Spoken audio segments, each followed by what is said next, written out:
Edgar Varías, doctor en Conservación del Patrimonio.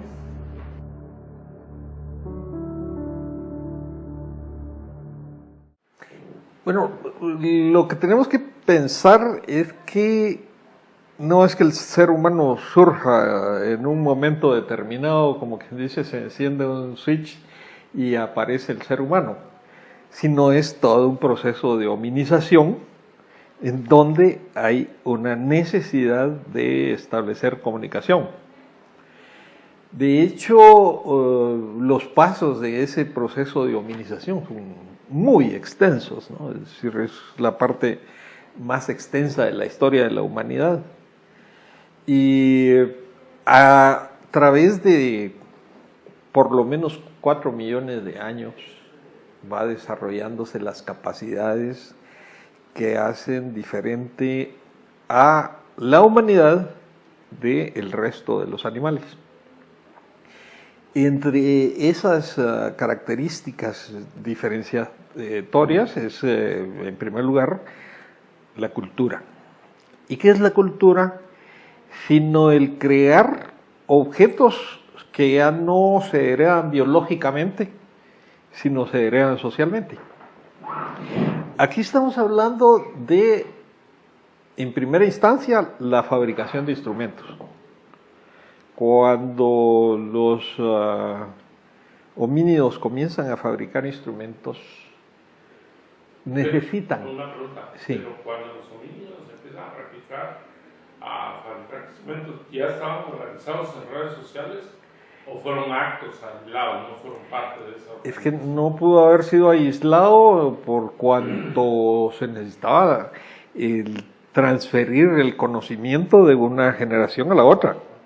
Claro, aquí no hay nada casual, pues. Hay todo un proceso de unión del grupo. O sea, no es posible pensar en que los individuos crearan un instrumento si no lo heredaban. Pero sí surgieron las redes sociales en esa sociedad primitiva. Claro, porque hay una necesidad vital de transferir esa cultura. Como digo, para entender de mejor manera la cultura es que es todo lo que heredamos nosotros que no es biológico.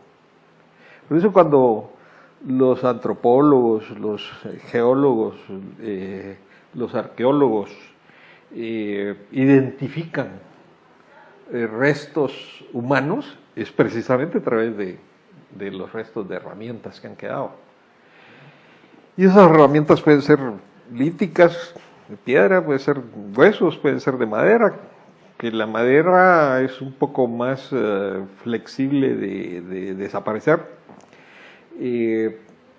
Mucho más duran los huesos y por supuesto mucho más duran las piedras. Entonces cuando un arqueólogo o un geólogo observa el campo, inmediatamente es capaz de detectar cuáles son productos culturales. La sociedad gentilicia es, digamos, posterior.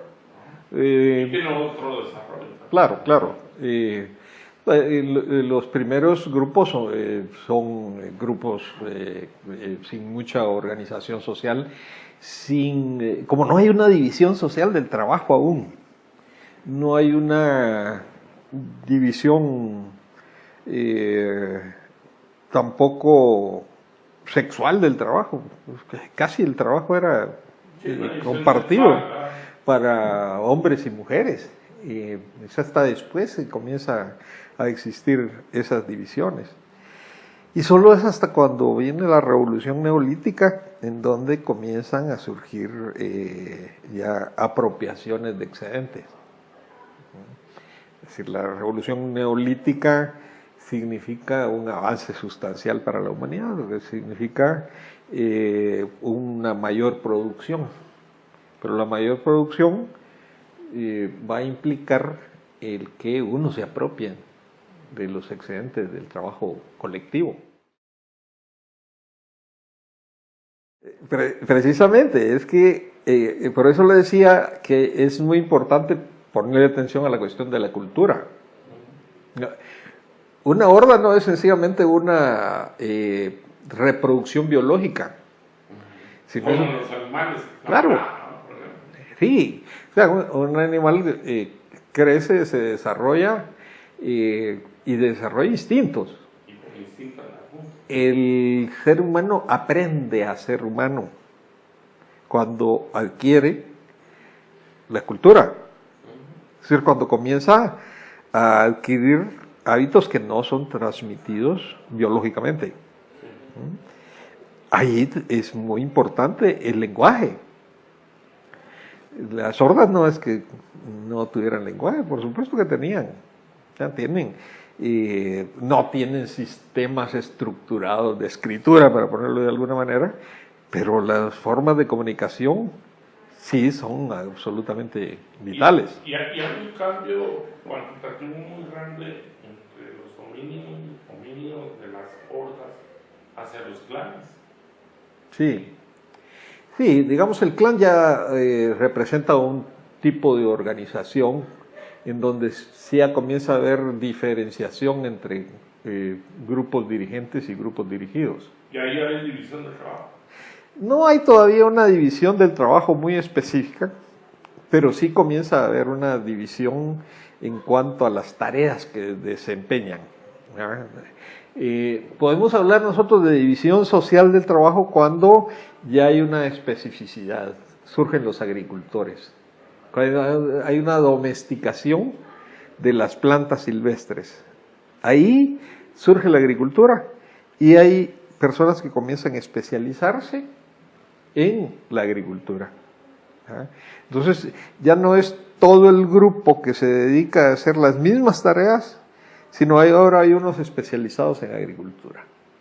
Otros siguen siendo todavía cazadores, recolectores, pero comienza a haberse especificidad. Hay otra división social del trabajo cuando surgen los artesanos. El aparecimiento de las artesanías es otro de los grandes avances de la sociedad y significa también otra división social del trabajo. Ya tenemos agricultores, ya tenemos artesanos y falta la tercera división social del trabajo, que es cuando aparecen los comerciantes.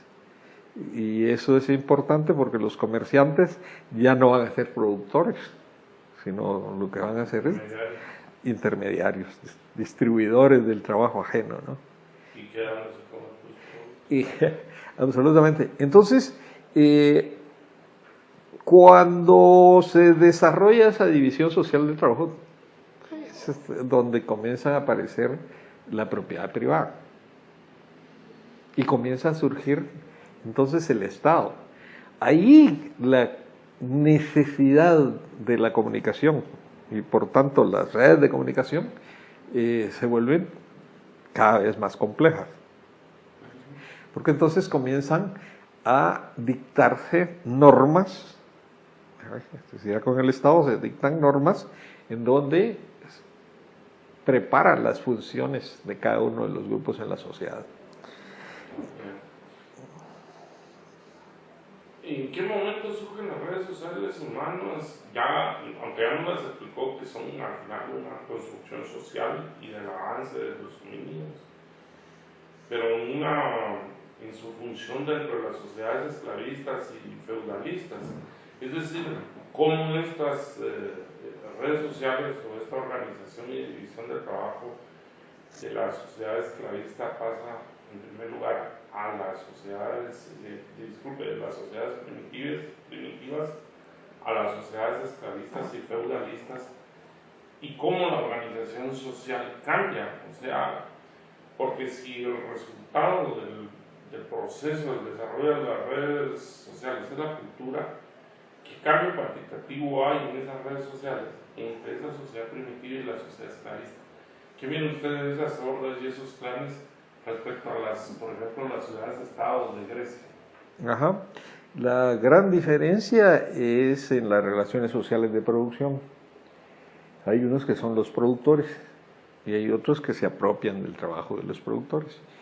Y las primeras formas de esa apropiación son esclavistas, o bien del modo despótico tributario, que establece diferencias muy marcadas entre la clase gobernante y la clase explotada, los gobernados.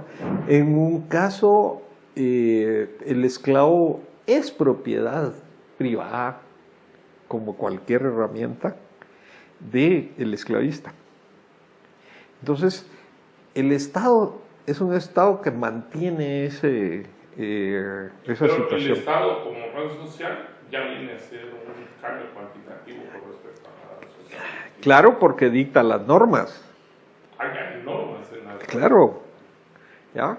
O sea, esa es una diferencia muy significativa. Es que antes las decisiones se tomaban en consenso, ¿ya? Ahora no, las normas vienen de arriba, las normas vienen impuestas. Y entonces se crea unas relaciones sociales de tal manera que los productores obedecen a los esclavistas en este caso, o a los gobernantes en las sociedades despótico-tributarias. La diferencia con la sociedad esclavista y la despótico-tributaria es que en los esclavos, como digo, era propiedad, eran una herramienta más. Y creo que fue Aristóteles el que decía que los esclavos eran herramientas animadas, que se movían y hablaban, pero eran absolutamente herramientas. En la sociedad despótico-tributaria la explotación se da a través del pago de tributos, a través de la fuerza de trabajo para la construcción de las ciudades, de las calzadas, de toda la infraestructura, y para la producción de bienes de consumo. En esa política, las sociedades también llegaron, como estados, llegaron a tener especialización. Las dos más famosas es Atenas de Esparta, que Esparta se especializa, podríamos decir, en el arte de la guerra, en la economía de la guerra, mientras que Atenas en el tema de la política, de las artes y la influencia. Ahora, como redes sociales, ¿cómo influyen en el paso posterior que es hacia la sociedad feudal? Esas especializaciones que hay en esas redes sociales, que por lo que yo estaba investigando les llaman de tercer orden. Tenemos, por ejemplo, las redes sociales de primer orden, que es la familia, y las redes sociales de segundo orden son las que empiezan a surgir las instituciones, y ahora el tercer orden es cuando el ser humano se organiza en redes sociales más complejas, como son los estados y los gobiernos. Ahora, ¿cómo esas especializaciones de las polis griegas pasan al Imperio Romano, por ejemplo, y posteriormente a la sociedad feudal? Bueno, mira, aquí hay que hacer también una aclaración. La familia, que normalmente en los textos se dice es la base fundamental de la sociedad, pero es que la familia también evolucionó. La familia monogámica como la que conocemos actualmente, eso es reciente. Eso es reciente. Yo no estuve en una sociedad primitiva. Pero existen formas familiares más extendidas, más extendidas, ¿no? Pero incluso existe la sociedad matriarcal. ¿Y por qué la sociedad matriarcal es tan importante? Que es la que abarca la mayor parte de la historia de la humanidad. Era la madre la única que podía garantizar quiénes eran sus hijos. Y la posición de la mujer era de suyo importante, ¿no? Entonces, con la sociedad estatal es cuando la familia va adquiriendo estas formas que tiene en la actualidad, ¿no? Hasta llegar a la familia monogámica. Y ahí entonces, bueno, ahora sí regresemos a la cuestión del esclavismo y el paso al feudalismo. Resulta que las fuerzas productivas no se detienen. Siempre la humanidad está desarrollando nuevos instrumentos de trabajo, está desarrollando nuevas relaciones sociales de producción que chocan con el sistema antiguo. Y el esclavismo llegó a ser altamente improductivo. Cada vez se necesitaban más esclavos para mantener la producción que necesitaba la sociedad. Entonces, esas relaciones sociales esclavistas estaban en contradicción con el avance tecnológico, el avance de los instrumentos de producción, de tal forma que hay una crisis generalizada de los estados esclavistas. Por ello es que las invasiones de los bárbaros entran, llamados bárbaros entre comillas, ¿no?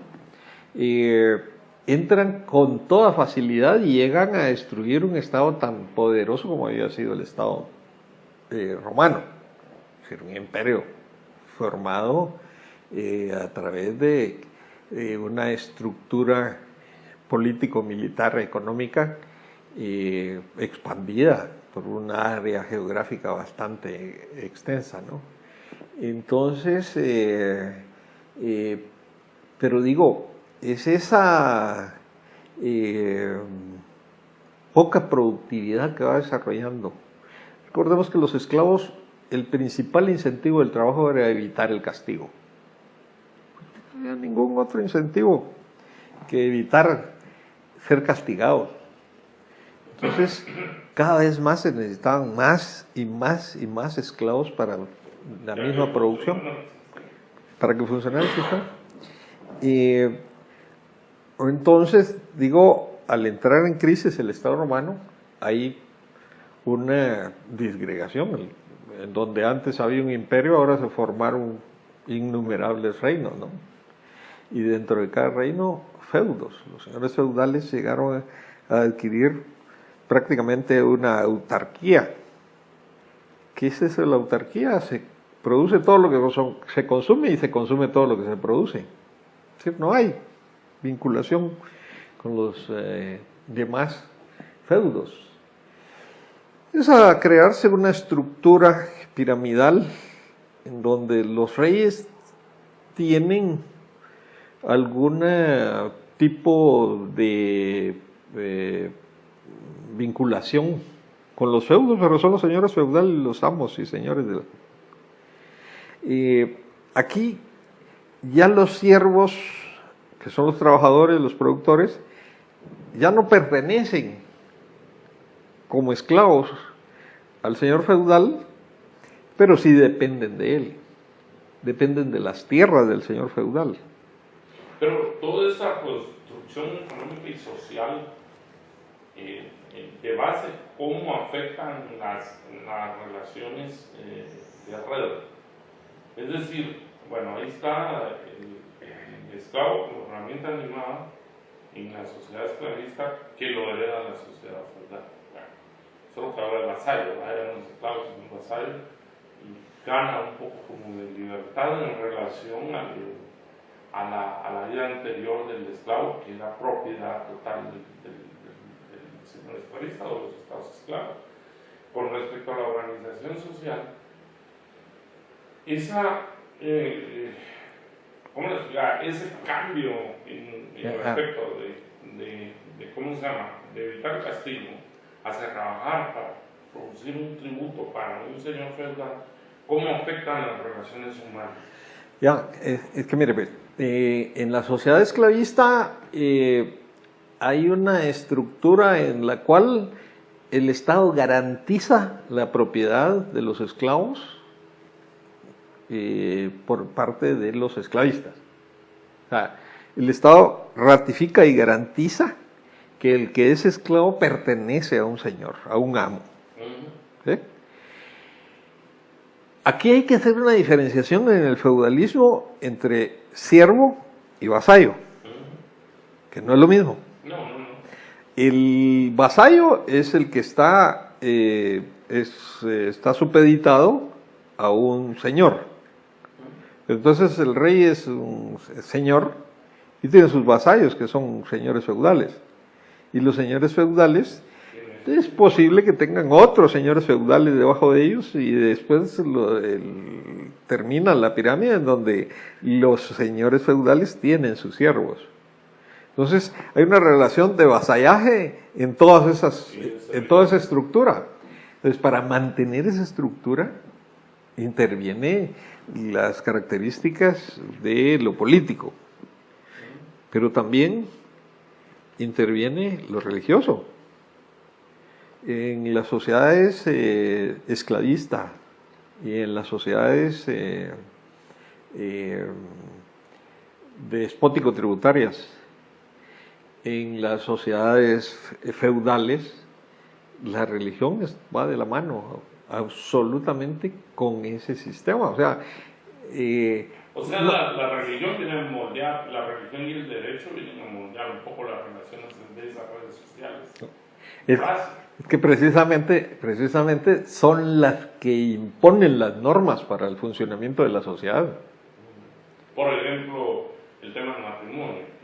Puede haber matrimonios, por ejemplo, entre gente que tiene el mismo estatus, o sea, de servidumbre o de vasallaje, o por ejemplo en la sociedad esclavista me imagino que un esclavo solo se podía casar con una esclava y por ejemplo un noble solo se podía casar con un noble y los linajes y las familias tenían cierta importancia en esas redes sociales debido a esta cuestión. Es decir que en este momento las redes sociales evolucionan hacia las instituciones en la sociedad feudal, entonces, que sí, vienen a normar ya las relaciones puramente personales.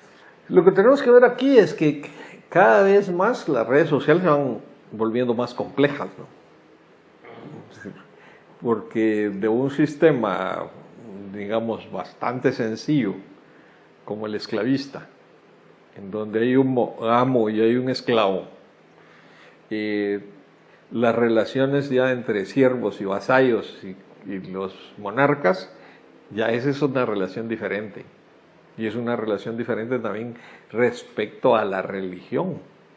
Aquí nosotros estamos hablando del papado por un lado, estamos hablando de las relaciones entre la iglesia y el Estado, esa vinculación estrecha entre Estado e iglesia, la iglesia como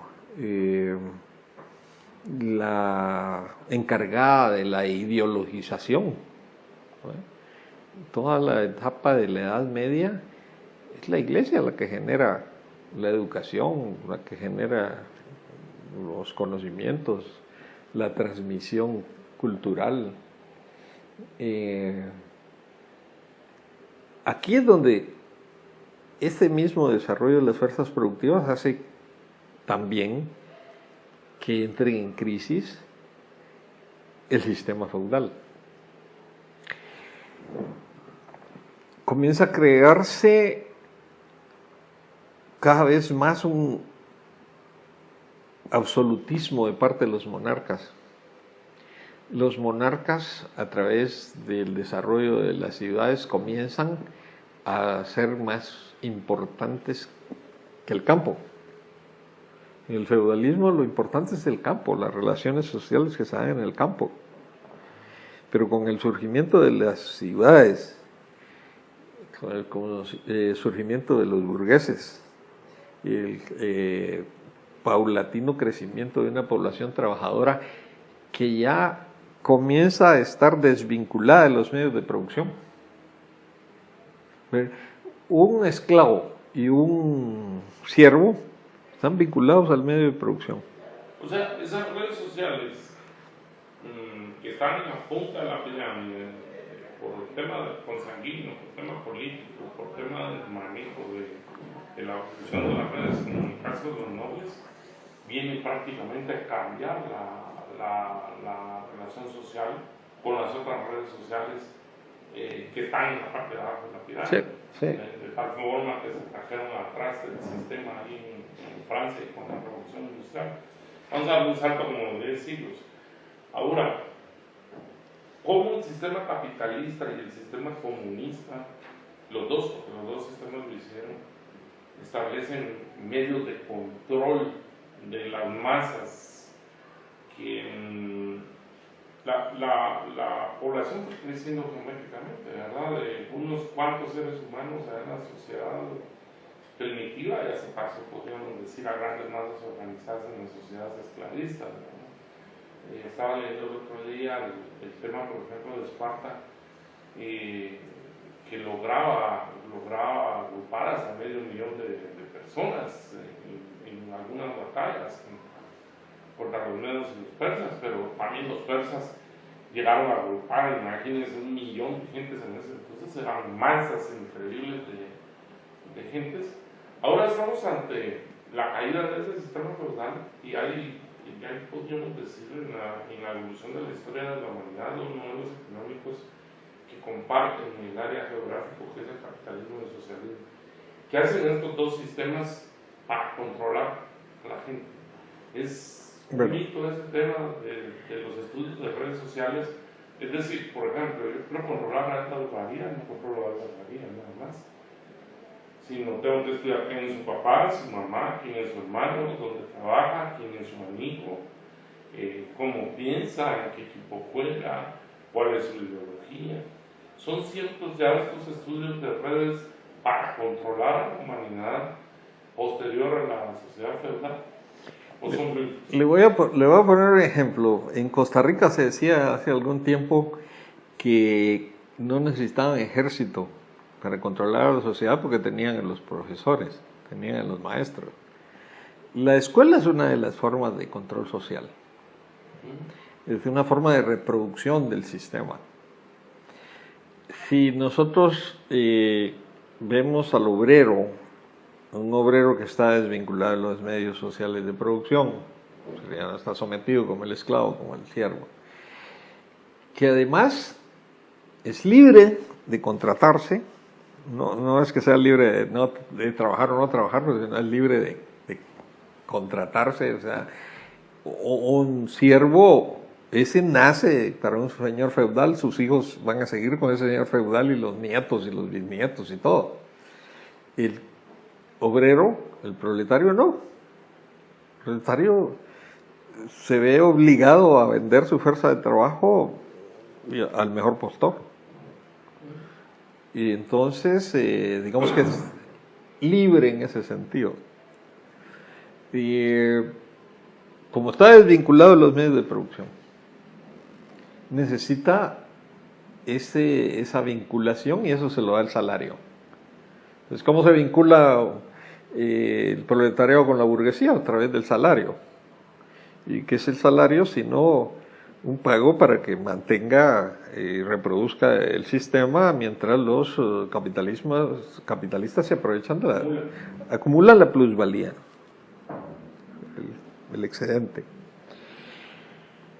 ¿Cómo controlar entonces a esta población que ya es que no tiene ese control directo que tenían los esclavistas sobre los esclavos y los señores feudales sobre los siervos? Es a través de las instituciones, a través de un orden jurídico, a través de un ordenamiento religioso. La religión siempre es importante en ese sentido, y a través de la ideología. Por eso antes sencillamente se hablaba de dominación, así en términos generales. Ahora se habla de hegemonía.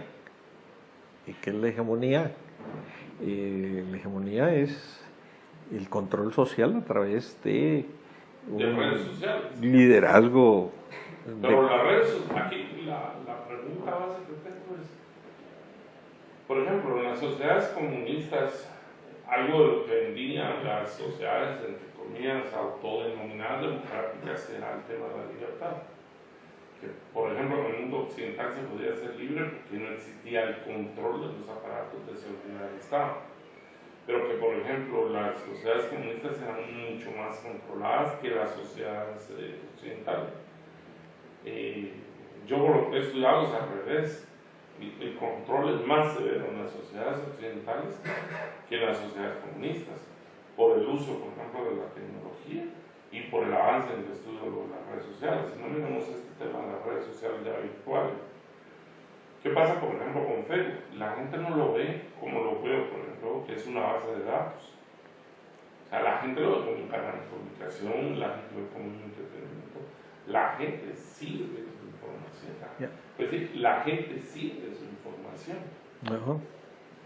Pero los robots, en este caso, están viendo no solo a Edgar Varía, sino si Edgar Varía tiene 300 contactos, están analizando lo que dicen los 300 contactos, su ideología, qué horas fueron, dónde comieron, dónde estuvieron ubicados. Entonces la pregunta es esta. ¿Es en realidad mito o realidad ese control social con el objeto de que siga avanzando la humanidad o no? En esas relaciones sociales y en esa división de trabajo, porque para mí la humanidad no se va a detener. No, claro, claro. Y mire, yo siempre me he preguntado por qué la sociedad guatemalteca es tan conservadora. ¿Por qué tenemos tan acendrados valores conservadores? ¿Por qué la sociedad guatemalteca por lo general es anticomunista? Ya. Eso no es porque lo obliguen a uno a ir a firmar un libro del anticomunismo. Sí, nadie lo obliga a usted a ser anticomunista. Nadie lo obliga a usted a ser religioso. Y sin embargo la gente está convencida de que hay que seguir a un Dios y la gente está convencida de que el comunismo es malo. ¿De cómo se logra eso? A través de la imposición de valores, de símbolos. En una sociedad cada vez más compleja, el uso de los símbolos es cada vez más importante. ¿Qué papel tiene el símbolo dentro de las redes sociales? Los símbolos se organizan en códigos y cada red social tiene sus propios códigos. O sea, por eso uno que venga de afuera le resulta prácticamente imposible reconocer los códigos de otro grupo ajeno a uno mismo. Y cada sistema de códigos es un sistema de símbolos. Para unas sociedades la cruz no significa absolutamente nada. Para otro tipo de sociedades significa prácticamente todo. Entonces, ¿cómo se maneja esto? Entendiendo sus códigos, comprendiendo sus códigos, naciendo con esos códigos, absorbiendo los códigos, mamando de esos códigos. Por eso es que nos resulta tan difícil valorar las culturas que no son nuestras, porque no corresponden los códigos a los que nosotros manejamos. Ahora, ¿quién impone los códigos? En nuestro medio podríamos pensar, bueno, ¿y quién impone las formas de pensar? Los medios, la familia. Cuando yo nací todavía desayunábamos, almorzábamos y cenábamos con nuestros padres. Incluso cuando todavía teníamos doble jornada, íbamos a estudiar en la mañana y regresábamos a almorzar. Almorzábamos todos y regresábamos a estudiar y otra vez a cenar. Eso ya no se da en la actualidad. Entonces decimos, bueno, pero entonces la escuela. No, tampoco. Tampoco la escuela. Se le pasó la siesta. Se pasó. Porque regresamos a comer, allá echábamos una siesta. Seguro. O sea, pero la familia era mucho más importante. La escuela era mucho más importante. Ahora no. Ahora las horas que pasan metidos en internet, ya ni tanto la televisión. La televisión va quedando como para los sectores menos tecnologizados. ¿Quiénes miran televisión? Pues los adultos y los, ¿cómo se llama? Los sectores más populosos. Los otros ya están metidos en internet. Nosotros por eso somos de la era AC, pero no es antes de Cristo, sino antes de la computadora. Ahora son esas redes internacionales, virtuales, globalizadas además, las que fijan los patrones de comportamiento. ¿Y qué significado tiene ese desarrollo de las redes sociales virtuales en el aporte de la historia de la humanidad? Se dice normalmente que ahora estamos en la época de la información, de la sobreinformación, y ahí las redes sociales tienen un papel preponderante. Antes era uno de los grandes avances de la humanidad fue la imprenta, ¿ya? Porque la imprenta permitió divulgar un conocimiento que antes se traducía muy restringidamente. La imprenta amplió el rango de acción del conocimiento. Pero ahora resulta que la imprenta cada vez más está quedando a la saga, ¿no? Ahora... Pero la pregunta es, ¿las redes sociales las redes sociales virtuales van a afectar a la humanidad? ¿O la proyección es que van a beneficiar a la humanidad? Tomando en cuenta toda esta relación histórica que usted tiene y trae de que el ser humano es el resultado de la cultura y que las redes sociales son resultado de las relaciones de la producción, del desarrollo de las instituciones, y dentro de ese desarrollo de las instituciones está el aspecto también del desarrollo de las herramientas y los instrumentos de producción. La computadora al final es un instrumento de producción también, ¿verdad? Sí. Es un mecanismo para seguir produciendo y seguirse apropiando del producto. En este caso, el proletario ya no está en el campo, sino el proletario está al frente de una máquina y los robots es probable que hagan el trabajo físico que hace el proletario. Ahora, aquí el tema es...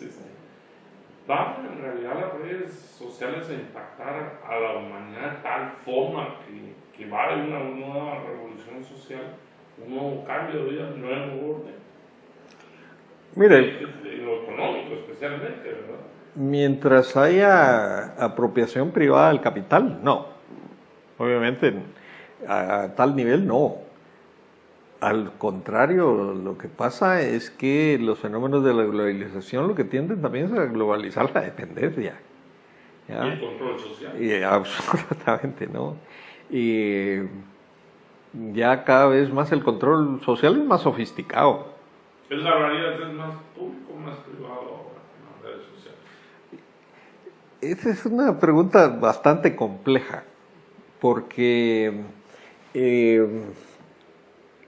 quería referirme a lo de la globalización. Es que en muchos casos nosotros nos ponemos a valorizar si la globalización es buena o es mala. El asunto es que no podemos hablar nosotros de la ley de gravedad como buena o mala. ¿La ley de gravedad es privada o es pública? Ahí está. Igual sucede con la globalización, igual sucede con la modernidad. La modernidad, pues no tenemos que venir nosotros a ponerle calificativos. Es que la modernidad nos desgració. Pues la modernidad fue un hecho y se dio. Como está esa refrigeradora ahí frente a nosotros, la modernidad se dio. Y la reacción del siglo XX, sobre todo en la segunda mitad, contra todo lo moderno, contra todo aquello que se marcaba como canon, contra todo aquello que se marcaba como positivo. Las grandes filosofías del siglo XIX y XX eran positivistas. esa reacción contra ese positivismo, a lo que se llama la posmodernidad, es lo que hace que tengamos una mejor comprensión de fenómenos como el de la globalización. Pero esa sobreinformación nos va a hacer hablar de un nuevo orden informativo, un nuevo orden de comunicación, de un nuevo tejido social. Claro, mire, pregúntele a la gente qué opina sobre Daniel Ortega. Y no es porque se ha metido a estudiar qué sucede en Nicaragua, sino porque está oyendo las noticias de CNN. Y lo mismo pasa con Venezuela. Nosotros nos tragamos lo que dice CNN y lo que dicen las corporaciones internacionales de noticias. No las digerimos, sencillamente las tragamos. En la entrega del Oscar, el Twitter de Trump decía, y el ganador del Oscar es de malas noticias, y se lo hace en el New York Times, de todos los medios Claro. que son sus opositores. Pero Entonces nosotros, y recuerdo aquí algo que mencionábamos antes de estar ante los micrófonos, que es lo de la belleza y la fealdad, ¿no? ¿Quién crea esos cánones de belleza y de fealdad? ¿Y cómo se transmiten? ¿Y cómo los apropiamos nosotros de eso? Si el malo es feo por naturaleza, resulta que eso se le aplica generalmente al otro. Y ahí cambia dependiendo de la historia quién es el feo, quién es el malo. En un momento los feos eran los nazis. Los nazis que los feos eran los indios en las películas. los indios salvajes, sanguinarios. Y los nazis igual. Salvajes, sanguinarios, feos. Por los nazis. Y en la actualidad son los musulmanes, el Islam, temor del Islam, o los gobiernos que no están alineados a la política imperialista, ¿no? Entonces todo lo que sucede está manipulado, y está manipulado globalmente. Dicho de otra manera, hay un predominio actual de un control social masivo de parte de las potencias, para llamarlo de algún modo, que no son solo potencias económicas, sino son potencias también en el manejo de la información. Y que manejan la información ejerce hegemonía. Y la gente cae dentro del esquema de la hegemonía y se traga los discursos hegemónicos. Pero eso es que es tan difícil que la gente salga de su pensamiento, porque la hegemonía se impone y la hegemonía tiene que ver con el consumo. Hay un consumo de la información, hay un consumo de las noticias, hay un consumo de los medios de comunicación. Y ese consumo no es controlado por el consumidor, ¿verdad? Sino es controlado por quienes se ven beneficiados de que la gente consuma.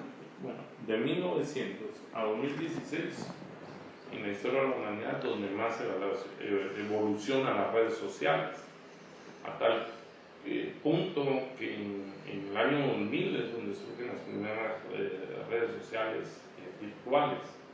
El antecedente ahí es una red en el año más o menos 1997 que se llama 60 Degrees, que no es nada que ver con lo que son ahora las redes sociales. ¿Por qué desde ese 1900 a ese 2000, podríamos decirlo así, en términos de porciones de tiempo, la gente piensa que las redes sociales surgieron ahí en el año 2000? y no sufrieron allá en la sociedad primitiva. ¿Qué pasa con el imaginario colectivo que ubica las redes sociales solo como un fenómeno de Internet y no como un proceso natural de desarrollo de la humanidad? Yo creo que la gente le tiene miedo a la palabrita revolución. Pero yo hablé en este momento, bueno, al principio de la plática, de la revolución neolítica. Cambio absolutamente importante de todo. La revolución neolítica significa el surgimiento de la escritura, el surgimiento de las ciudades, el surgimiento de las sociedades complejas del Estado. Es el paso hacia las sociedades esclavistas. El bronce, el hierro, todas esas edades. Entonces, sí, eso digamos que es el paso siguiente. Ya la edad de los metales, pero donde comienza a desarrollarse toda esta diferenciación social con la revolución neolítica. Yo les decía a mis alumnos hace poco que es importante la primera revolución industrial, pero si nosotros quitáramos la primera revolución industrial no va a tener mayor impacto en nuestras vidas. Pero quitemos la segunda revolución industrial. ¿Qué significa? Que se nos va todo eso. Esa cámara, este teléfono, todo está funcionando por electricidad. Y esa electricidad es producto de la segunda revolución industrial. El uso de los combustibles fósiles, el uso de la química aplicada a la tecnología. Si nosotros quitamos la segunda revolución industrial, damos un salto atrás, pero terrible.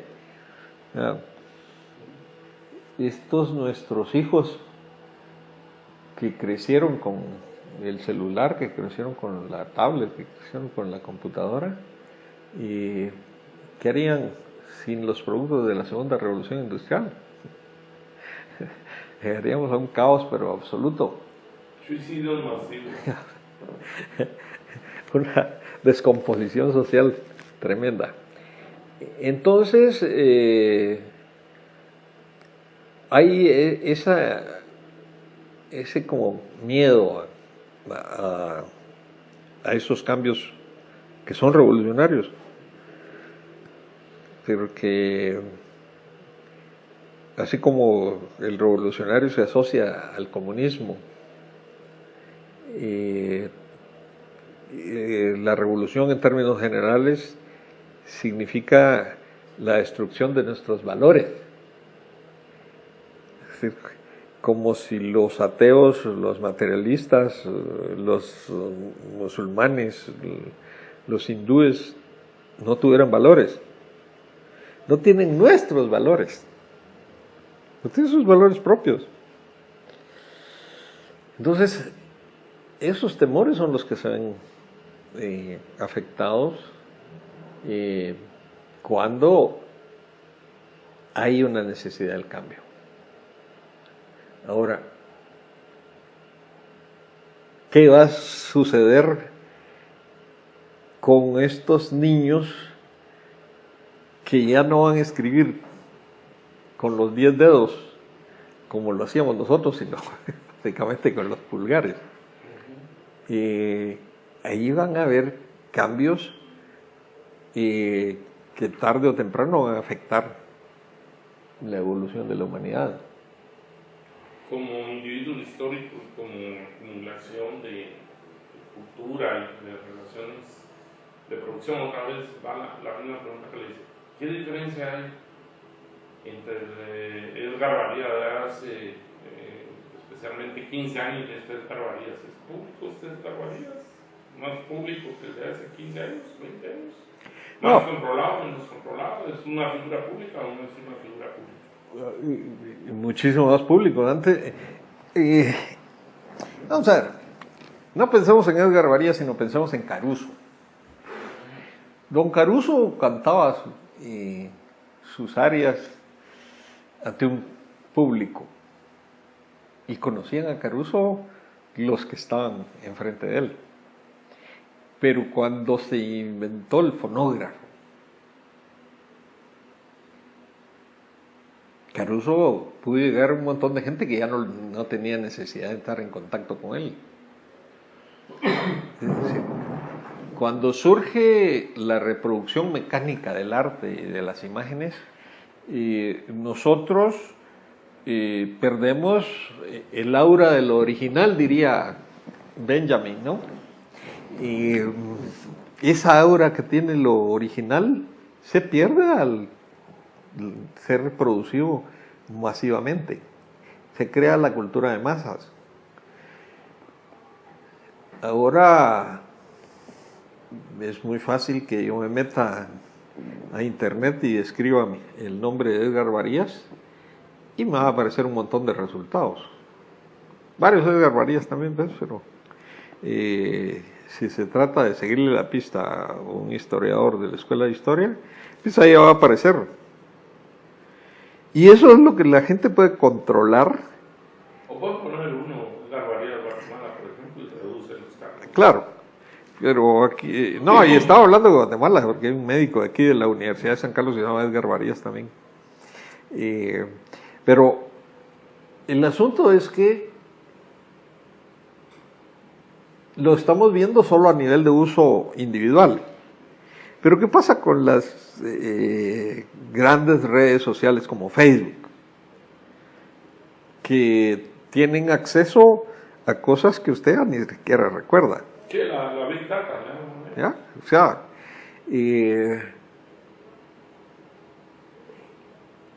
la dimensión de lo público y lo privado se queda pequeñita cuando nosotros nos vemos ante esa realidad de ese manejo de la información que poseen sobre nosotros y que por tanto nos controlan. Pero el tema es, antes del año 2000, ¿cuántos contactos tenía Edgar Varías? Claro, Y ahora en el 2018, ¿cuántos contactos tiene Edgar Varías? Multiplicados por 10 o por 100. Luego, por ejemplo, usted va a la playa ahorita en este verano, en el verano de 2018. En el verano de 1980 usted va a la playa y se toma fotos. Una cámara que tiene que ir a arreglar la foto, después tiene que ordenarlas, tiene que imprimirlas. Y para enseñársela a todos, su familia base, su red social base, tendría que ir a la zona que 18, 11, 8, 13, que haya un tío, un primo y llevar el álbum. Ajá, véalo. Mi álbum de mis vacaciones de verano, ahora no. Ahora usted simplemente lo sube en Facebook y ahí está. Ayer se fue a la playa. Así se titula el álbum. Yo a lo que voy es, ¿cómo afecta, por ejemplo, no a Enrique Caruso, sino a Edgar Varías, el antes ser relativamente más privado y ahora tener una exposición más pública? Y que antes éramos XX relativamente. Caruso era un XX porque solo lo oían los que estaban en el teatro. Deja de ser un XX porque pasa el fonógrafo y se masifica.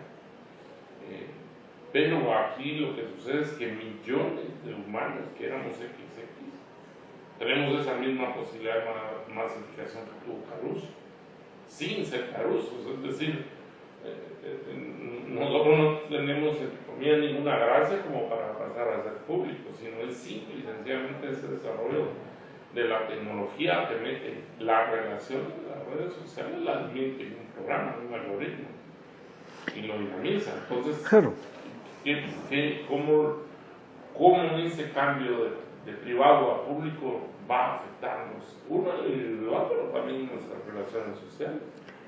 Grosso modo somos 16 millones de guatemaltecos y hay 22 millones de teléfonos. Ya solo eso nos pone ante una realidad muy clara. Hay más teléfonos que personas. Una tecnología que se metió en nuestras vidas y eso no lo podemos cambiar. O sea, no porque nosotros consideremos que la tecnología sea dañina o sea beneficiosa, la tecnología va a desaparecer. Ahí está. Ya vino. y convivimos con ella. Nos hicimos más público, pero mi temor no es ese, de que yo venga y publique mi última investigación y me conozca un montón de gente y pueda opinar y pueda meterse. Mi temor es lo que yo no sé de cómo están utilizando mi información. Porque ahora usted escribe un artículo y lo puede meter en academia.edu y ahí se da a conocer ante un montón de... Ante la comunidad académica. Pero es que eso no solo llega a los académicos. Eso pasa necesariamente por los que controlan la seguridad del sistema. Veamos otra cosa que es una preocupación nuestra en este momento. La conservación de los archivos. En mi caso, pues obviamente me interesan los archivos fílmicos, ¿no? ¿En qué conservábamos los archivos antes? Los teníamos en película. Primero celuloide, después de acetato, después de poliésteres. Eso duraba más que lo que ahora. Pero después vinieron los videos y dijimos, aquí está la gran solución. Pero ahora vemos el, ¿cómo se llama? Dijimos, bueno, llegó Betacam, puchica, eso es lo máximo. Esa es una tecnología del pasado. Un muchacho, hijo de unos amigos, llegó impresionadísimo porque le dijo a sus papás que había encontrado en la casa de otro amiguito ahí, compañero, unos platos negros que se ponían en un aparato y sonaba música. Entonces, ¿qué pasó? En un momento determinado creímos que los CDs eran la forma de almacenar. Y ya no, ya sabemos que todos los discos tienen una duración limitada. Entonces, bueno, están los discos duros. Pero los discos duros tienen mecanismos que se estropean. Los engranajes y todo se destruyen. Entonces, tampoco es una solución. Están los discos de estado sólido, esos duran un poquito más. Pero igual pueden ser sujetos a cualquier cosa. Entonces, ¿qué nos queda? La nube. Pero la nube ya perdimos absolutamente el control de todo. ¿Ya? Entonces, ¿en qué vamos a almacenar dentro de 20 años? Porque dentro de 20 años, si hace 20 años las formas de almacenamiento eran diametralmente distintas a las de ahora, dentro de 20 años, a saber dónde vamos a estar y en manos de quién vamos a estar. No, yo estoy de acuerdo porque yo también he almacenado material fílmico. Todos tenemos el problema de que, por ejemplo, bueno, tengo todo esto seguro en mi caso, que tenía cintas magnéticas, entonces les puse, para que me duraran mal, les puse papel platinado, incluso eché aire frío a las bolsitas, 5 disquitos en una bolsita, en otra bolsita por 5, en una caja de plástico, los ordení. Pero eso es claro, o sea, casi 15 o 20 años, pues eso hay unos que se están deshaciendo. O cuando uno los mete a la cámara que le quiero donar, lo que tiene son drops. Ajá. Si es que consigue la cámara. Bueno, la cámara en teoría está. ¿Verdad? Pero por ejemplo, sí, eso sí, es que consigo la cámara para... yo tengo floppy disk. Sí. ¿Dónde los leo? Yo tengo un floppy disk que en realidad no sirve de nada y ahí están los discos. Ahí están los discos. ¿Qué guarda? Digo yo, ¿para qué voy a encender esa matrosa de 20 megas que mi disco duro tenía solo por leer un disco? ¿Qué guardamos? ¿Qué guardamos ahí? A ver. Bueno, entonces, ¿quién nos va a guardar nuestra memoria? Si antes uno tenía su álbum fotográfico y aquí está, pues. ¿Y ahora dónde está? Está en el teléfono.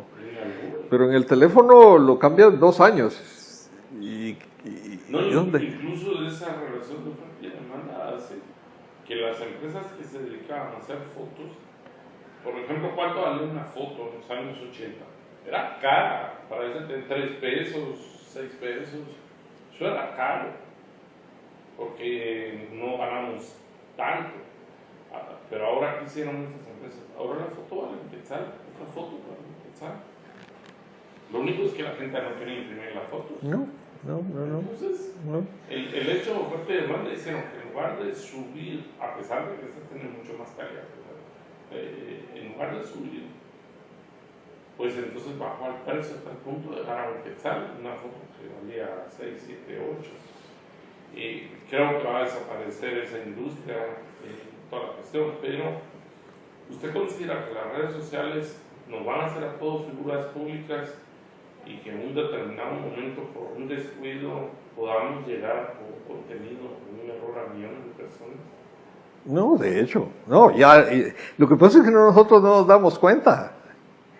Nosotros no nos damos cuenta de todo el control social que está sobre nosotros.